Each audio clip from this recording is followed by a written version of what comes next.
Linda Gardner woke up before sunrise. She meant to get up early as usual to prepare breakfast, but her body felt terribly heavy. Her head was throbbing, and her throat burned with dryness. Still, she got up and headed toward Noah's room. "Noah, time to wake up." Her 12-year-old son, lying in bed, opened his eyes at the sound of his mother's voice. His black hair was disheveled on the pillow, and his gentle brown eyes looked up at her. "Good morning, Mom," Noah smiled. "Are you okay? You don't look well." Linda forced a brave smile. "I'm just a little tired." "Come on, let's get ready for school." She helped Noah transfer to his wheelchair and began their morning routine. Since the car accident 3 years ago, their daily life had completely changed. Noah had lost the use of his lower body, and Linda had to balance caring for him alongside her own work. Her nursing job at the local hospital was demanding, physically and mentally exhausting, but she never complained. "Mom, don't you have a fever?" Noah asked worriedly at the breakfast table. Linda answered, feeling her headache worsening. "I'm fine. I have a short shift today, so I'll rest when I get home." After dropping Noah off at school, her smartphone rang on the way to the hospital. It was her mother calling. Linda sighed before answering. "Good morning, Mom." "Linda, the date for Vanessa's dress fitting has changed. It's next Wednesday. You should come too," Diane's voice was commanding. "Mom, I work on Wednesdays. Besides, Vanessa doesn't want me there." Always making excuses. "We're family, Linda. This is Vanessa's special day." Linda closed her eyes, enduring her headache as she answered. "I know. But I really can't take time off." After the call ended, she fought back tears. To her parents, she was always a disappointment. As a single mother raising a child with a disability, Linda was the family's shame. Meanwhile, her sister Vanessa was her parents' pride. She was beautiful, successful, and engaged to Bradley, the owner of an upscale boutique. When she arrived at the hospital, Linda's condition had worsened. Her colleague Sarah noticed her paleness. "Linda, are you all right? You look like a ghost." "I'm just feeling a little under the weather," she began to say when suddenly dizziness overwhelmed her. Sarah had to catch her, or she would have collapsed to the floor. "I'm going to get Dr. Edward," Sarah said and quickly returned with the doctor. Dr. Edward examined Linda in an examination room. "You have a high fever. It's likely influenza. You need absolute bed rest for at least 3 days." "But Noah." "Linda," the doctor looked at her sternly. "You're a healthcare professional. You're good at sacrificing yourself to help others, but if you collapse, you can't care for anyone. You need rest." Linda nodded in resignation. "But who will take care of Noah? Don't you have family?" Dr. Edward asked. Linda gave a bitter smile. The truth was, she did have someone she could rely on. Judith, the owner of the popular wedding venue, Willow Creek Manor, was her close friend. Thanks to Judith, Vanessa's wedding had been booked at a special price. However, her parents didn't know the details. They only knew Linda had connections, and never bothered to ask for more information. Family. Linda chose her words carefully. "Yes, I have my parents and sister. But try reaching out to them," Sarah said gently. "Even the most difficult families come together in times of need." Linda nodded weakly. Grateful for her colleague's kindness, she still felt anxious inside. Asking her parents for help was like seeking shelter in a storm. On her way back to her small apartment on 25 Tremble Street, she called Noah's school to arrange for his early dismissal. Then, with trembling hands, she dialed her parents' number. Her hands were sweaty from the fever and anxiety. In Linda's mind, she could already hear her parents' cold words, see her sister's contemptuous gaze, and worst of all, imagine the treatment Noah might receive. But she had no choice. As the phone continued to ring, Linda took a deep breath. She whispered a small prayer, just this once, please help. The moment she heard her mother Diane's voice on the other end, Linda felt a knot of anxiety in her throat. Her vision blurred from the fever, and her head was pounding. With a trembling voice, she said, I hate to ask, but I need some help. Linda? I'm very busy right now. Diane's voice contained obvious irritation. What is it? Make it quick. Linda closed her eyes, enduring the pain throughout her body as she forced out the words. I've come down with the flu and have a high fever. The doctor ordered complete bed rest. I was wondering if you could look after Noah for a few days. There was a moment of silence on the other end, followed by a sigh. Well, the timing couldn't be worse, Diane said coldly. You know that this week we have Vanessa's final wedding dress fitting. We still need to check the invitations, and we have a meeting about the flower arrangements. I know, but... Linda answered weakly. I'm really not well, and I can't leave Noah alone. You're always like this, Diane's voice sharpened. Always causing problems at the worst possible time. This is such an important time for Vanessa, and here you are trying to steal the attention again. Linda felt tears in her eyes. Her body burned like fire from the fever, her head was splitting with pain, and yet there wasn't a single word of concern from her mother. Mom, please. She begged. I'm really not feeling well. I have no one else to turn to. Vanessa's wedding is more important than your problems. Diane finally shouted. Stop interfering. It's always the same with you. Always problems. Why can't you solve your own issues? Linda collapsed onto her bed, quietly crying with the phone still held to her ear. Her mother's words hurt more than the physical pain. Let me talk to her, another voice was heard in the background. It was Vanessa's voice. Vanessa wants to talk to you, Diane said, and there was the sound of the phone being handed over. Linda? Her sister's voice sounded cold. Are you causing problems again? Can you please not involve Mom and Dad? My special day is coming up.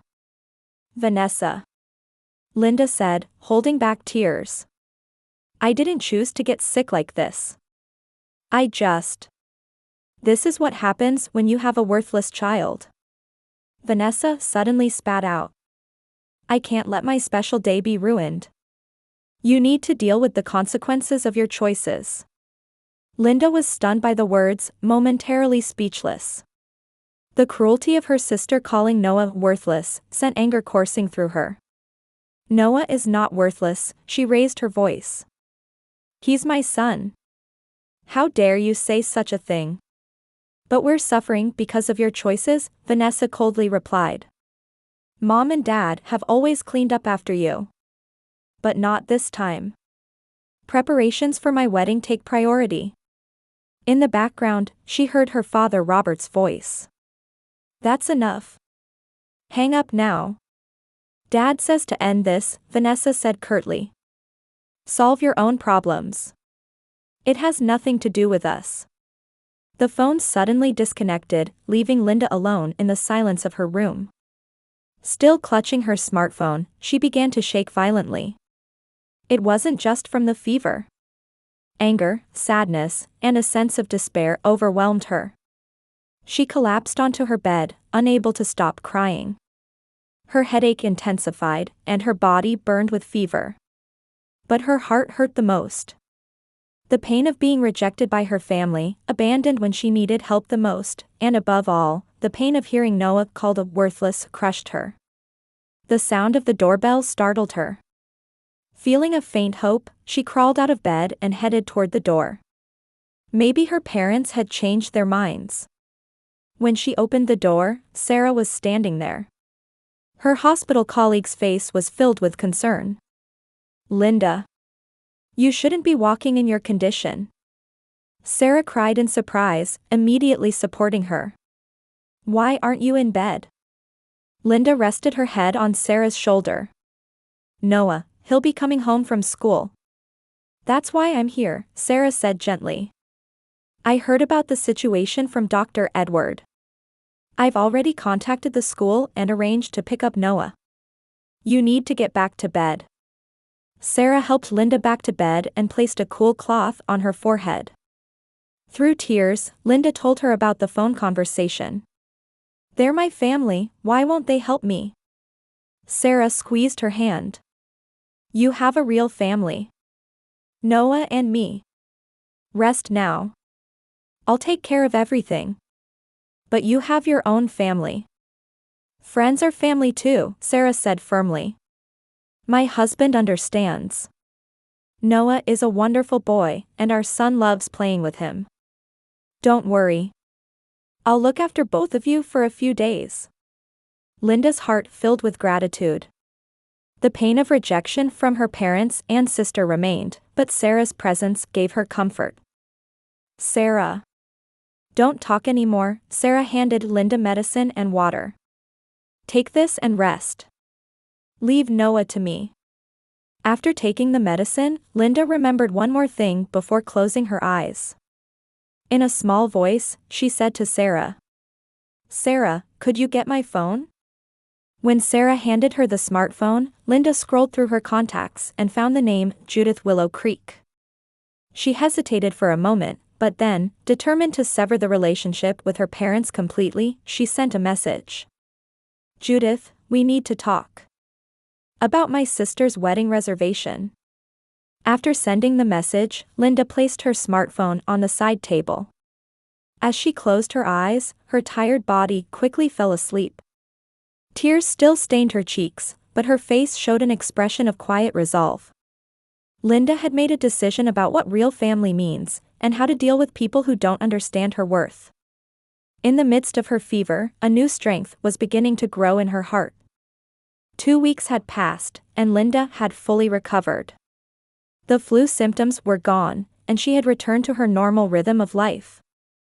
Thanks to Sarah's dedicated help, Noah had been well cared for even while Linda was bedridden. Mom, why haven't Grandma and Grandpa called lately? Noah asked one evening after finishing his homework. Linda paused while preparing dinner in the kitchen. Well, they're busy with preparations for Vanessa's wedding. Am I invited to the wedding? Linda turned to look at her son sitting in his wheelchair. His innocent gaze made her heart ache. I don't know, Noah. We haven't received an invitation yet. In reality, Linda was prepared for the fact that Vanessa probably wouldn't invite them to the wedding. The recent exchange had driven the final wedge in their relationship. And after the message she'd sent to Judith, Linda smiled softly and returned to her cooking. The conversation with Judith had been brief but effective. She could imagine the impact of the words, special discount conditional on being a friend of Linda Gardner. Mom. Someone's coming. Noah pointed outside the window. Linda wiped her hands and headed to the living room, but the doorbell hadn't rung yet. It doesn't look like anyone's here, Noah. At that moment, a series of loud knocks echoed through the apartment. Continuous, frantic knocking. Please. Linda. Open up. Her mother's cries could be heard through the door. Linda stood frozen. Noah also looked at his mother with a surprised expression. Again came the knocking, even stronger and more desperate this time. Linda. Please. Open up. We need your help. Mom? Noah asked in a quiet voice. It sounds like Grandma is crying outside the door. Linda slowly approached Noah and placed a hand on his shoulder. Noah, could you wait in your room for a little while? Though looking worried, Noah nodded and headed to his room. Linda stood in front of the door for a while. The knocking continued, and her mother's crying didn't stop. Taking a deep breath, Linda finally opened the door. There stood Diane with red, swollen eyes, Robert with an angry expression, and Vanessa with tear-filled eyes. Finally you opened, Diane sighed with relief. Linda, please. We need your help. What's wrong? Linda asked calmly. Various emotions swirled inside her, but she didn't show them on her face. "Can we come in?" Robert asked in a stern voice. Linda moved a step to the side and invited the three in. Vanessa had clearly been crying, with no trace of her usual confident demeanor. "Linda, something terrible has happened," Diane said with a shaking voice. "The venue has cancelled our reservation." "Willow Creek Manor?" Linda pretended to be surprised. "Yes," Vanessa cried out. "With only 2 months until the wedding. What are we going to do?" "According to what we've heard," Robert stepped forward and stared at Linda, "you had something to do with it." Linda calmly returned her father's gaze. "Why would you think it's my fault?" "The owner of Willow Creek Manor says," Diane began explaining through tears, "that the special discount was conditional on being a friend of Linda Gardner. And you revoked your approval." "That's not all," Robert added. "All other venues are fully booked. There's no place available at this time of year." Vanessa approached Linda, crying. "Please, Linda. Help us. You're our only hope." Linda looked at Vanessa, remembering her words from 2 weeks ago over the phone. Worthless. The pain of that word hadn't healed yet. "What do you expect from worthless me?" Linda coldly replied. The three fell silent simultaneously, staring at Linda. The color drained from Vanessa's face, Diane seemed at a loss for words, and even Robert appeared weaker than his usual dignified posture. "Linda, you," Diane began to say. "Remember?" Linda spoke quietly but forcefully. "2 weeks ago, when I collapsed with a high fever and asked you to look after Noah." The three exchanged glances, seemingly searching for excuses. "What did you say when I was sick and asked for help?" Linda continued. "Busy with Vanessa's wedding dress preparations, don't interfere." "And Vanessa, what did you say?" Vanessa stared at the floor and didn't answer. "This is what happens when you have a worthless child," Linda quoted her sister's words. "You called Noah a worthless." "Linda, at that time." Vanessa began weakly.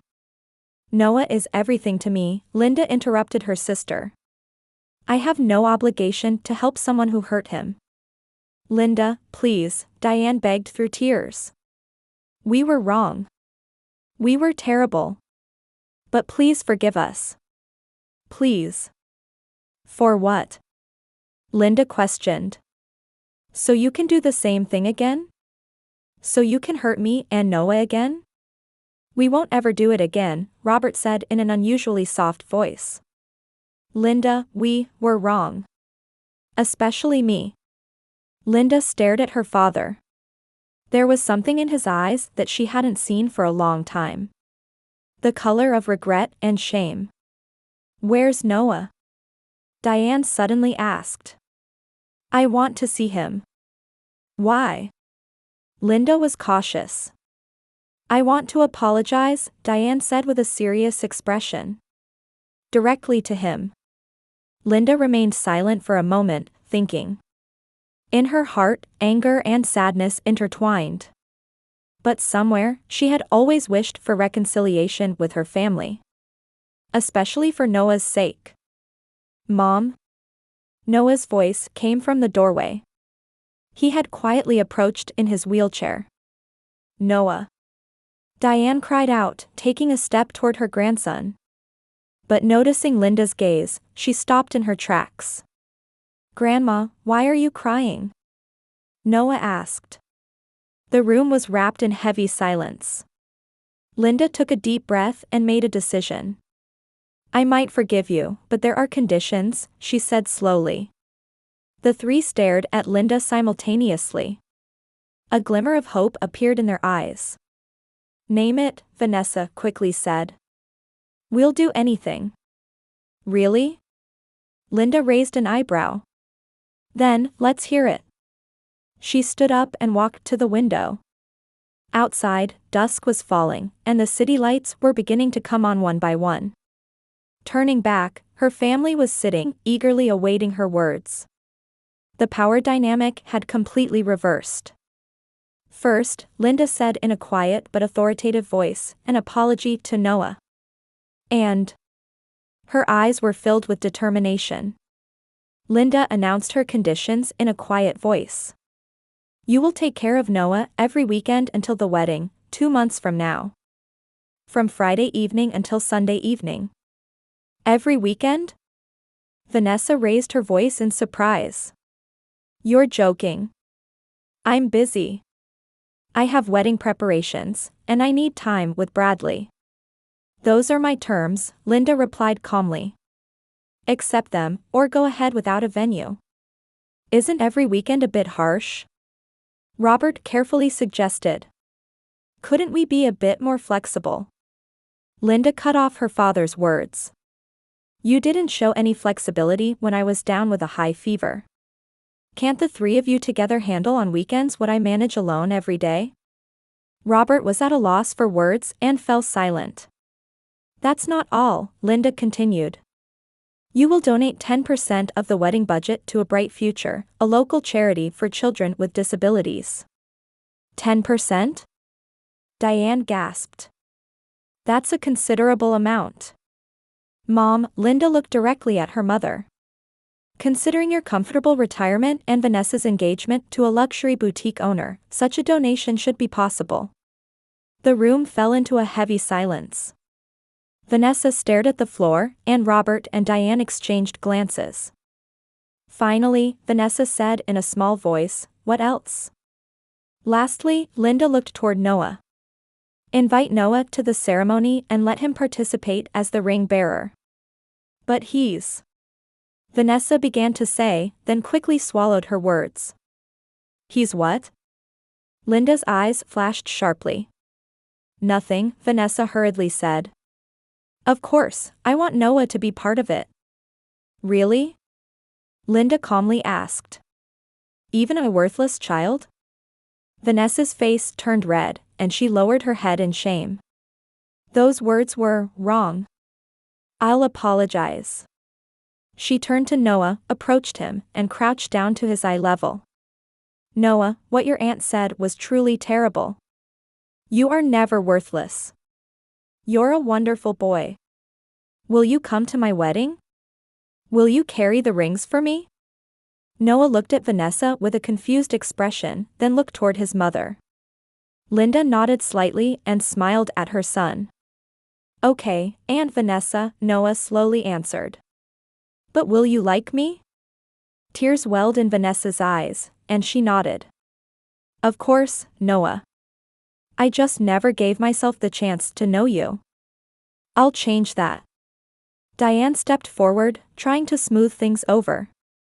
So, do we have an agreement? Linda, please. Will you talk to Willow Creek Manor for us? Linda took a deep breath and exhaled slowly. I forgot one condition. The three tensed up again. A heartfelt apology to Noah and me. And a promise to keep your word. Robert stood up and, for the first time, stood before Linda and Noah with a serious expression. Linda, Noah, I was wrong. For a long time, I've been a failure as a family member. I'm sorry I couldn't accept Noah as my grandson. I'll change. I promise. Diane joined in, tears streaming down her face. Linda, I'm so sorry I didn't help when you were sick. I was selfish. Noah, Grandma has been a terrible person. Can you forgive me? Vanessa was the last to stand. I was the worst. I only thought about myself. Especially calling Noah that way. Linda, Noah, I'm truly sorry. Linda studied each family member's face, searching for the truth in their words. There was genuine regret and shame there. All right, she finally said. If you keep your conditions, I'll call Judith. Relief spread across the three faces. Thank you, Linda. Diane rushed to her daughter, trying to embrace her. Linda took a step back. Not yet, Mom. Trust is shown through actions, not just words. Diane nodded in understanding. So, when do we start the first weekend with Noah? Linda asked. How about this week? Robert suggested. We'll pick him up Friday evening. Fine, Linda agreed. So, this Friday at 6 p.m. After the family left, Linda went to Noah's room and sat on the edge of his bed. Are you okay? Are you scared to stay with them? Noah thought for a moment before answering. A little scared, but Grandma and Grandpa's house is big, and I want to meet Aunt Vanessa's fiancé. Linda stroked her son's hair. Call me immediately if anything happens. I'll come get you anytime. I'll be fine, Mom, Noah said confidently. I'm strong. Linda hugged her son, burying her face in his small shoulder. Yes, you are truly strong. At 6 p.m. on Friday, Robert and Diane arrived as promised. They nervously loaded Noah's belongings into the car and awkwardly said, "Goodbye," to Linda. We'll bring him back Sunday evening, Robert promised. Call anytime if you need anything, Diane added. Linda nodded and gave Noah one last hug. Have fun. I love you. I love you, Mom, Noah waved from his wheelchair. Watching the car drive away, Linda felt mixed emotions. The anger hadn't completely disappeared, but seeds of hope had begun to sprout. That weekend, Linda spent time with Sarah, enjoying a rare moment of freedom. When her parents brought Noah back on Sunday evening, she noticed a change in her son's expression. Noah's eyes were shining, and he excitedly began to talk about the weekend's events. Grandpa was interested in my programming. We made a game together on his computer. Linda couldn't hide her surprise. Her father had never shown interest in computers before. And Grandma made special pancakes for me. With lots of blueberries, my favorite. Really? Linda smiled. Aunt Vanessa came too. Her fiancé Bradley listened to me talk about wheelchair basketball. Linda looked at her parents. There was something in their expressions that she hadn't seen in a long time. Genuine interest and, beyond that, the color of shame. We should go now, Robert said quietly. Can we pick up Noah next weekend too? Seeing Noah's happy face, Linda nodded. Yes, that's fine. After the door closed, Linda asked Noah, was it really good? You're not just saying that? It's not a lie, Noah answered with a serious expression. It was weird at first, but Grandma and Grandpa seemed really interested in me. And? Grandpa said, I'm sorry I hurt your mom. Tears welled in Linda's eyes. She had wanted to hear such words from her father for years. And, Noah continued, Grandma said, you are our treasure. Linda hugged her son, feeling emotions overflow. It was a complex mix of anger, sadness, and new hope. Looking forward to next weekend, she asked. Yes. Noah answered brightly. Grandpa promised to take me to a fishing spot that's accessible with a wheelchair. Linda smiled. The change had just begun. It would take time to fully restore trust. But she had seen the first step. And she was beginning to have some expectation of where it might lead. That night, Linda sent a message to Judith. Can you restore the Willow Creek Manor reservation? The conditions are starting to be met. The reply came quickly. Of course, Linda. Reservations for your friends are always special. But have they really changed? Linda thought for a moment before replying, they've begun to change. I think that's what matters most. The gardens of Willow Creek Manor glowed in the May sunshine. The scent of roses and lilacs filled the air, and the sound of fountain water created a pleasant ambience. Nervous? Linda asked as she adjusted Noah's bow tie. A little, Noah answered honestly, looking at himself in the mirror while seated in his wheelchair. But I think I can do it well. You'll make a wonderful ring bearer, Linda kissed her son's cheek. Just like we practiced. A knock sounded at the door, and Robert peeked in. Over these 2 months, he had changed remarkably. His hairstyle was the same, his posture unchanged, but the warmth in his eyes was new. "Ready?" he asked Noah. "It's about to start." Noah smiled at his grandfather. "Yes, Grandpa." Linda, Robert looked at his daughter. "You look beautiful." Linda was wearing a pale blue dress, her hair elegantly styled up. She gave her father a small smile. "Thank you, Dad." This way of addressing him was something she hadn't used in a long time. She could see tears welling in Robert's eyes. The wedding march began to play, and Robert grasped Noah's wheelchair. "Shall we go?" Entering the venue, all eyes turned to them. The central aisle was carpeted with flower petals, and smiling guests sat on both sides. Noah wore a serious expression, carefully holding the cushion with 2 rings. Linda sat in a back row, watching as Robert carefully pushed Noah's wheelchair forward. Her chest swelled with pride as she saw her son confidently fulfilling his role.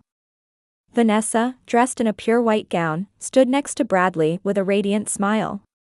Her eyes met Linda's for a moment, and the sisters exchanged smiles. The former coldness and hostility had disappeared, replaced by a new understanding. During the reception after the ceremony, Diane approached Linda's table. "It was a beautiful wedding," Linda told her mother. "Thanks to you," Diane replied gratefully. The introduction to Judith, Noah's participation, everything was perfect. "Mom," Linda said quietly, "all I did was give you an opportunity. You changed yourselves." Diane took her daughter's hand. "We're grateful to you." It was a painful lesson, but a necessary one. Music began to play, and Noah appeared on the dance floor with Bradley. Bradley was spinning Noah's wheelchair around, and they were laughing together. Vanessa joined them, and the 3 danced happily. "Look," Diane said, moved. "That smile." Linda nodded. Noah needed family. A real family. A year later, an invitation arrived at Linda's apartment door. Opening it, she found it was a card from Vanessa and Bradley. "Please come to welcome our new family member." When Linda showed it to Noah with a surprised expression, he excitedly exclaimed, "Am I getting a cousin?" That weekend, the whole family gathered at Vanessa's new house. In the center of the living room sat an 8-year-old girl in a wheelchair. Her name was Emma, and she had Down syndrome and a spinal disability. "Linda, Noah," Vanessa said proudly, "I'd like to introduce Emma. Our adopted daughter." Linda was speechless with surprise. Noah immediately moved his wheelchair next to Emma and began introducing himself. "Hi, Emma. I'm Noah. We're wheelchair buddies." Emma smiled shyly and waved at Noah. "Why?" Linda quietly asked Vanessa. "Thanks to you and Noah," Vanessa answered seriously. "I was truly awful back then. I only thought about myself. But the time spent with Noah opened my eyes. And..." She stumbled over her words slightly. "Bradley and I realized there was a child who needed our love. Blood ties don't matter. What's important is whether we can become a family." Diane and Robert looked happy surrounded by their 2 grandchildren. Robert especially had a gleam in his eyes as he talked to Emma about wheelchair basketball. "Your partner?" Vanessa asked Linda. Linda smiled, thinking of Michael whom she had recently met. He was a pediatrician at the hospital who immediately bonded with Noah. "He had to work today. But he'll join us next time." After dinner, the family gathered in the garden. Noah and Emma enjoyed wheelchair races under the starry sky while the adults watched over them.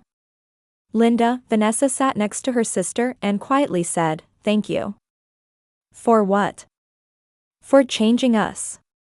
Because of Noah, I've learned what true happiness means." Linda looked at her sister and saw the genuine gratitude in her eyes. She smiled and took Vanessa's hand. "Families can hurt each other, but they can also heal each other." Under the starry sky, they nodded quietly. They had learned that crisis can become the greatest gift.